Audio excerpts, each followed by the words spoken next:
इस वीडियो में हम इंटीरियर डिजाइनिंग का बिल्डिंग मटेरियल्स ये टॉपिक मैं आपको आज एक्सप्लेन करने जा रही हूँ। बिल्डिंग मटेरियल्स में सबसे पहले हम देखते हैं स्टोन, पत्थर। ओके, सो अलग अलग टाइप के पत्थर है जो हम हमारे इंटीरियर वर्क के लिए यूज कर सकते हैं। यहाँ पे देखेंगे आप ये इस स्लाइड में, तो यहाँ पे लिखा हुआ है सैंडस्टोन। ये जो इमेज है ये सैंडस्टोन है। कहाँ पे यूज होता है? It is very easy to dress. Dressing का मतलब होता है कि उससे हम एक साइज और एक शेप का बनाना किसी भी पत्थर को, उसे कहते हैं ड्रेसिंग ऑफ स्टोन। तो ये पत्थर को एक साइज और एक शेप का कट करना इजी है। It is extensively used in general building, तो इसलिए इसका यूज ज्यादा करके बिल्डिंग्स में होता है। सेकेंड टाइप है लाइमस्टोन। ये इमेज आप देखेंगे लाइमस्टोन। ये लाइमस्टोन के स्लैब्स आते हैं जिसका यूज हम फ्लोरिंग के लिए भी कर सकते हैं, रोड के पेवमेंट के लिए भी कर सकते हैं, रूफ के लिए भी कर सकते हैं। ओके, नेक्स्ट है स्लेट। स्लेट यहाँ पे आप देखेंगे तो ये स्लेट है। इसे हम रूफिंग के लिए भी यूज कर सकते हैं या फ्लोरिंग के लिए भी। ओके, स्लेट हुआ। Then marble. मार्बल तो आपने सब लोगों ने देखा है। It is extremely suitable for ornamental and superior type of building work. अच्छे टाइप का बिल्डिंग है तो यहाँ वहां पे हम मार्बल का यूज करते हैं। It is also use for flooring and other decorative works. उसे फ्लोरिंग के लिए भी यूज कर सकते हैं और भी मार्बल के डेकोरेटिव शो पीसेस वगैरह अवेलेबल है मार्केट में। Next is granite. Granite it is very hard and durable stone. Granite भी हार्ड और बहुत अच्छा टिकाऊ है स्टोन का एक टाइप। इसे भी हम फ्लोरिंग के लिए यूज कर सकते हैं। बेसाल्ट, ये जो फ्लोरिंग आप देख रहे हैं ये पत्थर है, ये इस पत्थर का नाम है बेसाल्ट। ओके, तो इसका भी यूज हम कर सकते हैं फ्लोरिंग के लिए वगैरह। Next is laterite. ये अगर आप ये वॉल देखेंगे तो इसे कहते हैं लैटेराइट स्टोन। इसका एकदम अगर आपको सस्ते का काम करना है, यहाँ पे लिखा है it is normally use for inferior type of stone masonry work. Low quality का अगर आपको स्टोन मैसनरी करना है तो उस वक्त आप इस पत्थर का यूज कर सकते हैं, लैटेराइट स्टोन का। तो ये अलग अलग टाइप के स्टोन है जिसका यूज आप कर सकते हैं। और स्टोन किस फॉर्म में हमें अवेलेबल होता है? एग्रीगेट के फॉर्म में, खड़ी के फॉर्म में, रेती या खड़ी। ओके, जो स्टोन्स है उसे ही क्रश करके हम जो बिल्डिंग मटेरियल के लिए जो खड़ी यूज करते हैं कंक्रीट बनाने के लिए, या सैंड यूज करते हैं, रेती यूज कर सकते हैं, वो भी स्टोन का ही एक फॉर्म है। ओके, जिसको मिक्स करके सीमेंट के साथ उसे बाइंड करके हम कंक्रीट बनाते हैं। तो जो पत्थर हम यूज कर रहे हैं कंस्ट्रक्शन के लिए वो कैसा होना चाहिए? A good building stone should be hard, tough, compact, grain and uniform size, texture and colour. मजबूत होना चाहिए, टफ होना चाहिए। Okay, stone absorbing less water is stronger and more durable as it will have less action of rain water. जो पत्थर हम लोग use कर सकते हैं वो पत्थर में अगर उसको पानी में भिगाएंगे उस पत्थर को तो उसमें ज्यादा पानी नहीं एब्जॉर्ब करना चाहिए। अगर उसने ज्यादा पानी एब्जॉर्ब किया तो इसका मतलब ये है कि वो उसकी टेंडेंसी है कि पानी एब्जॉर्ब करने की, और वो पानी एब्जॉर्ब करेगा तो वो सॉफ्ट हो जाएगा। ओके, तो इसके लिए कम एब्जॉर्बिंग चाहिए स्टोन्स का। Stone should be properly seasoned by exposure to the air before they put in the structure. जो स्टोन है उसको प्रॉपरली सीजनिंग करना चाहिए। सीजनिंग का मतलब होता है, ये सेम सीजनिंग ये वर्ड आप फिर से टिम्बर में, वुड के टॉपिक में आप सुनेंगे।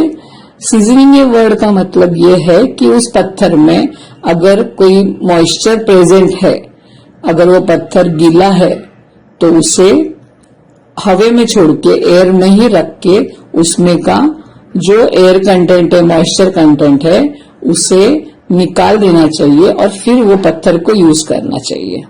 ओके, तो ऐसे प्रोसेस को कहते हैं सीजनिंग। सीजनिंग मतलब उसके अंदर का मॉइस्चर कंटेंट रिमूव करना। They should be small enough to be lifted and place. Stone की साइज इतनी होनी चाहिए कि एटलीस्ट हम उसे उठा सके और एक जगह से लेके दूसरे जगह पे जाके रख सके। All stones should be wetted before use.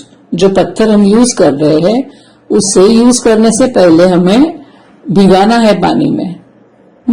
इसलिए भिगाना है ताकि वो जो हम मॉर्टर यूज कर रहे हैं, दो पत्थर को ज्वाइन करने के लिए जो मिक्स यूज कर रहे हैं, उसमें का पानी वो एब्जॉर्ब ना करे, इसलिए उसे ऑलरेडी वेट करके भिगा के लेना चाहिए। दो मेन टाइप है स्टोन मैसनरी के। ऐसे तो बहुत सारे टाइप्स है स्टोन मैसनरी के, लेकिन यहाँ पे मैं आपको दो मेन टाइप एक्सप्लेन करने जा रही हूँ। एक को कहते हैं रबल मैसनरी और दूसरे को कहते हैं एशलर मैसनरी। दोनों का डिफरेंस ये है कि रबल मैसनरी में जो है स्टोन्स जो है वो इरेगुलर शेप के है। यहाँ पे आप देखेंगे तो स्टोन्स का शेप इरेगुलर है, ऐसा एक भी स्टोन दूसरे साइज से कुछ मैच नहीं कर रहा है। तो ऐसे जो अरेंजमेंट करके स्टोन मैसनरी करते हैं इसे कहते हैं रबल मैसनरी।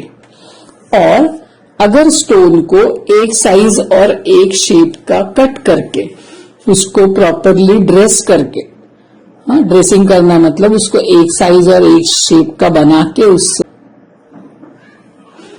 अगर हम कंस्ट्रक्शन करते हैं तो उसे कहते हैं एशलर मैसनरी। अब हम देखेंगे क्ले के कुछ प्रोडक्ट्स। क्ले मतलब क्या? मिट्टी।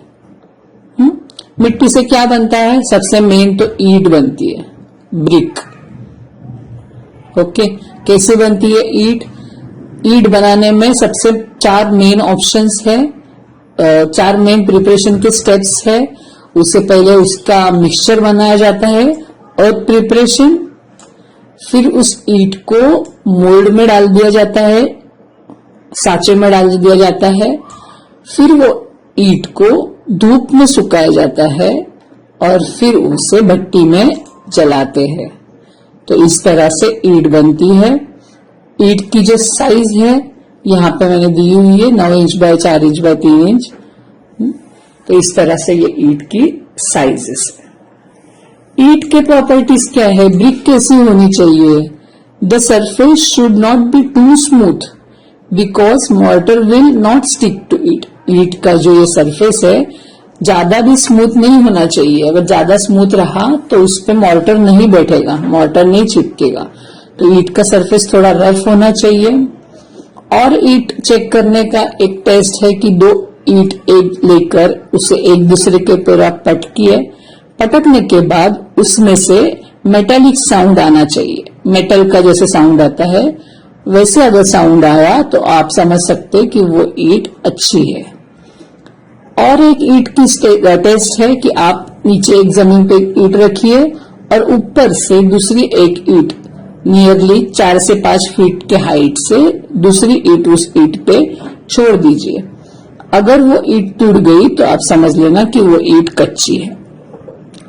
और ईंट का टेस्ट कर सकते हैं आप कि ईंट के ऊपर आप आपके नाखून से, अंगूठे के नाखून से अगर आप स्क्रैच करेंगे उस पे तो अपने नाखून का इंप्रेशन उस ईंट पे नहीं आना चाहिए। अगर वो कड़क रहेगी तो अपना नाखून का स्क्रैच जो है उसके ऊपर नहीं आएगा, लेकिन अगर वो सॉफ्ट रहेगी तो हमारे नाखून का स्क्रैच उसके ऊपर आ जाएगा। उसका मतलब वो सॉफ्ट है और इसका मतलब वो कंस्ट्रक्शन पर्पस के लिए यूजफुल नहीं है। उसी तरह से ईंट को पानी में भिगाकर भी टेस्ट करते हैं। ईंट को 24 आवर्स पानी में भिगाते हैं। आफ्टर 24 आवर ईंट का वजन लेते हैं।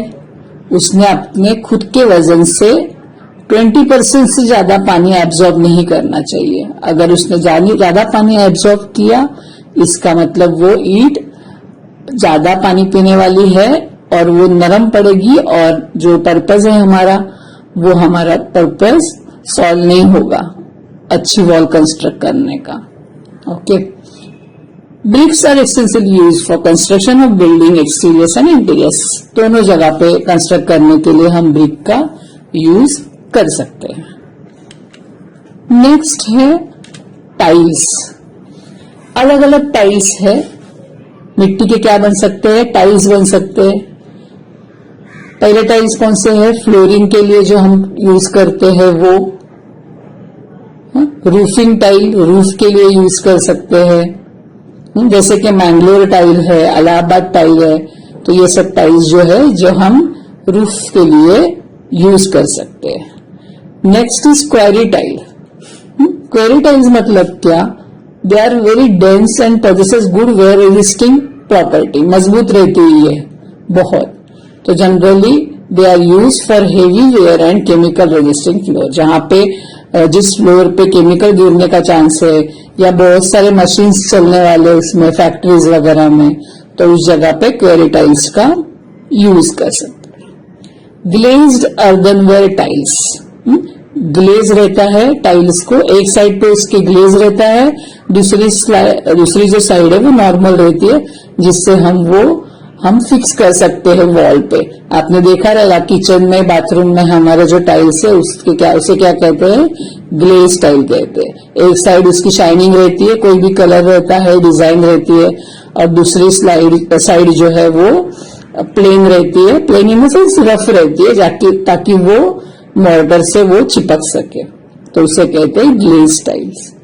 ओके, और एक टाइप है टेराकोटा टाइप, वो फायर रेजिस्टेंस है, जहां पे फायर होने का चांसेस है ऐसी जगह पे, उस जगह पे ये टाइल्स यूज करते हैं क्योंकि उसे आग नहीं पकड़ते।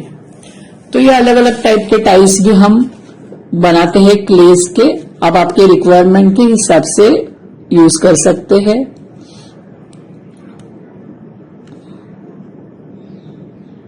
सीमेंट सबसे इंपॉर्टेंट जो है वो है सीमेंट। सीमेंट भी अलग अलग टाइप के आते हैं। क्या क्या चीजें रहती है सीमेंट में, यहाँ पे लिखा है, it mainly consist of 3 main ingredient. Main ingredient क्या है सीमेंट के, लाइम, सिलिका और एल्यूमिना। ओके, 60 to 65% लाइम रहता है सीमेंट में, 20 to 25% सिलिका रहता है और 4 to 8% एल्यूमिना रहता है। ओके, और भी अलग कुछ मटेरियल्स रहते हैं, तो इन सब को मिला के जो है सीमेंट बनता है। सीमेंट कैसा बनता है, सबसे पहले ये जो मटेरियल्स है जो हमने अभी देखे, लाइम, सिलिका, ये सब मटेरियल्स को मिक्स करते हैं रॉ, फिर उसे जलाते हैं और फिर उसे ग्राइंड करते हैं। सीमेंट के भी अलग अलग टाइप्स है, rapid hardening cement, quick setting cement, white cement, pozzolana cement. Rapid hardening cement ऐसा सीमेंट है, this type of cement attains high strength, उसकी स्ट्रेंथ बहुत हाई है और वो बहुत जल्दी हार्डन होता है। दोनों रैपिड हार्डनिंग और क्विक सेटिंग दोनों सीमेंट जो है वो उनका हार्डनिंग फास्ट है। व्हाइट सीमेंट जो है ये हम ज्यादा करके यूज करते हैं आर्किटेक्चरल डेकोरेशन वगैरह के लिए या टाइल्स वगैरह फिक्स करने के लिए व्हाइट सीमेंट का यूज होता है। और पोज़ोलाना सीमेंट जो है, जहां पे अंडर वाटर काम करना है आपको, तो उस जगह पे आप पोज़ोलाना सीमेंट का यूज कर सकते हैं। यहाँ पे लिखा हुआ है, it is use for marine structure, dams, bridges, sewage work and other under water works. Okay, तो ये अलग अलग टाइप की सीमेंट है।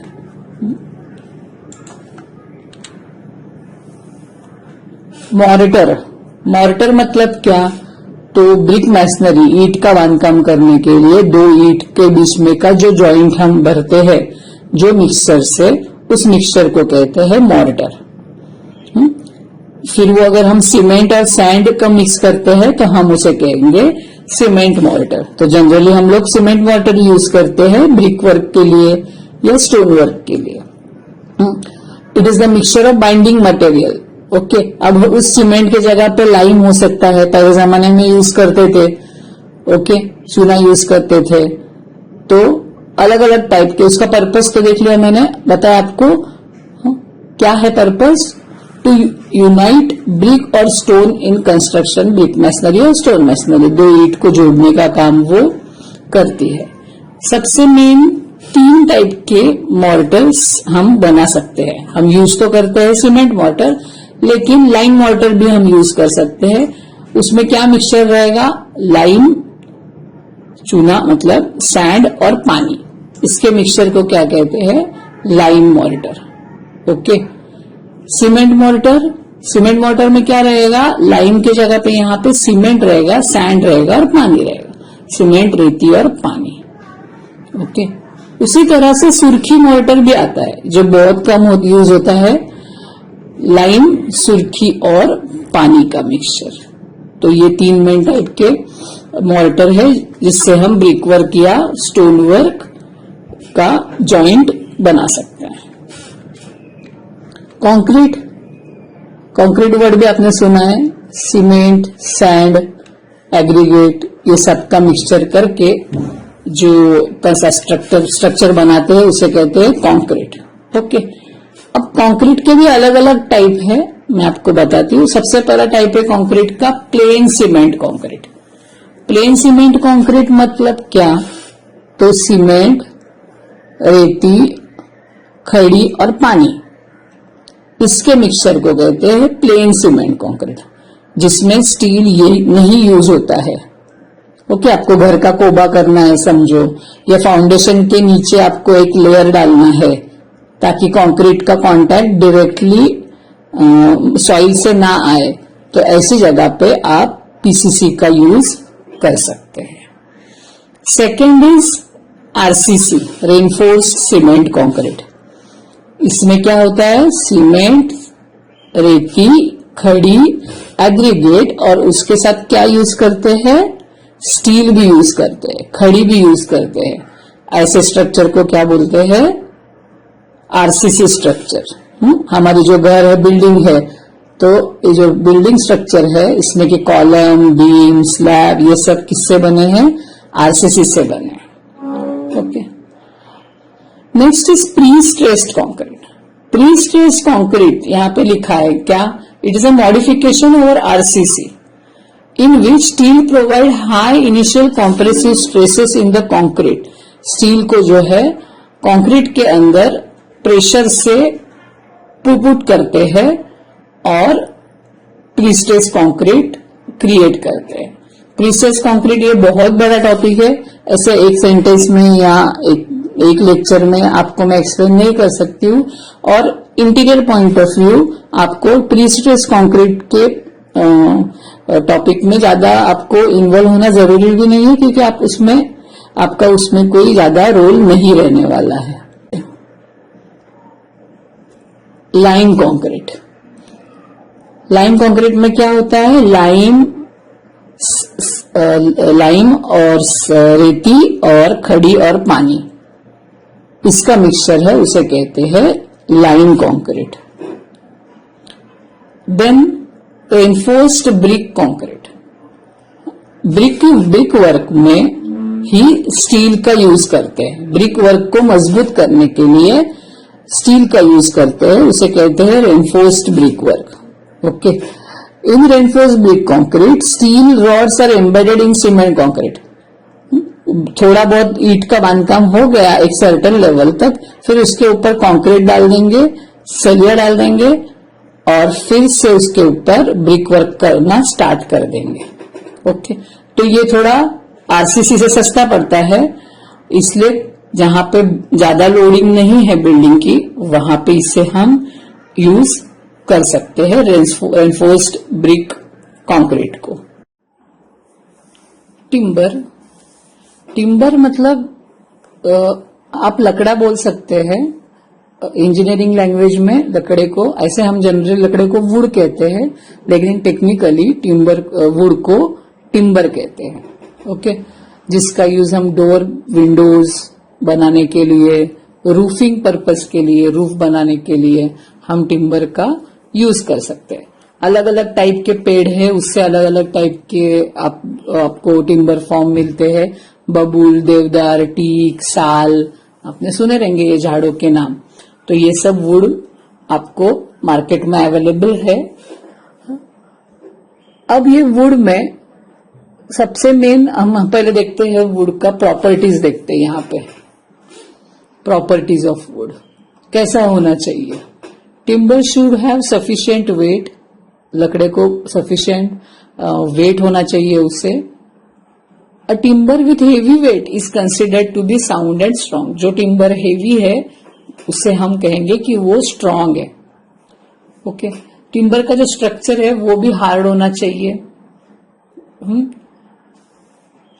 अब हम देखते हैं सीजनिंग ऑफ टिम्बर। सबसे मेन टिम्बर का ये है प्रोसेस है उसे सीजन करना।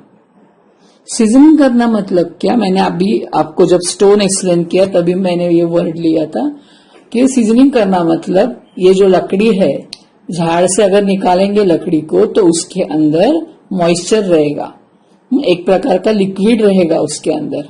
अगर वैसे के वैसे उठा के अगर आप दरवाजे खिड़की या टेबल चेयर बनाओ तो वो कुछ दिन के बाद खराब हो जाएगी, डिकेइंग स्टार्ट हो जाएगा उसका। तो इसके लिए उसके अंदर से वो जो मॉइस्चर कंटेंट है वो निकालना जरूरी है। उसे कहती है सीजनिंग ऑफ टिम्बर। उस लकड़े में से पानी का जो अंश है वो निकाल देना। तो वो कैसे निकालते हैं, दो टाइप से करते हैं सीजनिंग। एक तो नेचुरली करते हैं या मतलब डायरेक्टली लकड़े को अगर आप धूप में छोड़ दे कुछ महीने तो उसमें का मॉइस्चर चला जाएगा, या आर्टिफिशियली करते, भट्टी लगाते हैं, भट्टी के अंदर वो लकड़े को डाल के उसमें का जो मॉइस्चर कंटेंट है वो रिमूव करते हैं। तो इस प्रोसेस को कहते हैं सीजनिंग।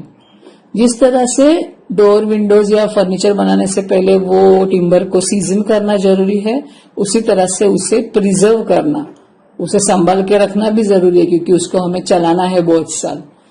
तो इसलिए प्रिजर्वेशन भी करना जरूरी है टिम्बर का। कैसे करते हैं प्रिजर्वेशन, यहाँ पे लिखा हुआ है। सम ऑफ द प्रिजर्वेटिव्स, ये कुछ प्रिजर्वेटिव्स है जैसे ऑयल पेंट लगा के या टार लगा के या और कुछ केमिकल सॉल्ट्स लगा के उस टिम्बर को प्रिजर्व किया जाता है। प्रिजर्व का मतलब है कि उसे बहुत साल तक हमें टिकाना है, संभालना है, उसे यूज करना है।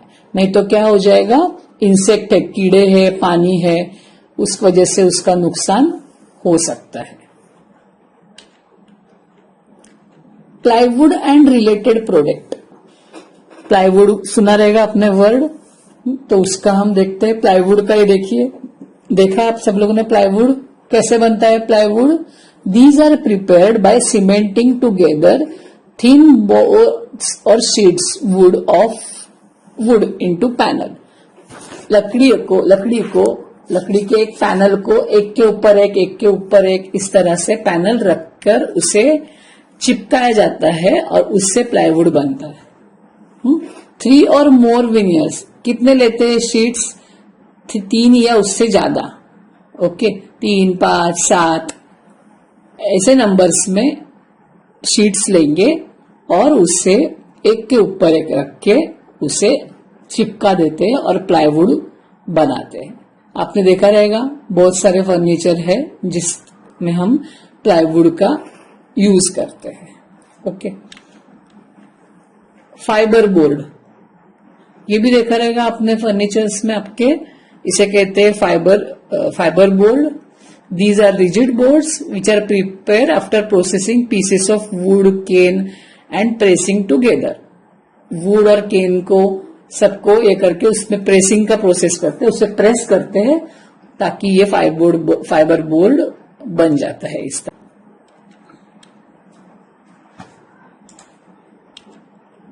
ग्लास, अलग अलग टाइप के ग्लास है, उसका अलग अलग यूजेस है।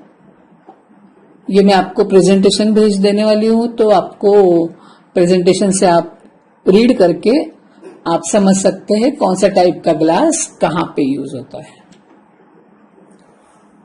जिप्सम, देखिए इसे कहते हैं जिप्सम के शीट्स। ओके, ये फॉल सीलिंग कर रहे हैं, यहाँ पे फॉल सीलिंग का काम, यहाँ पे ये जिप्सम का शीट यूज होता है। ओके, ये एक मटेरियल है जिप्सम।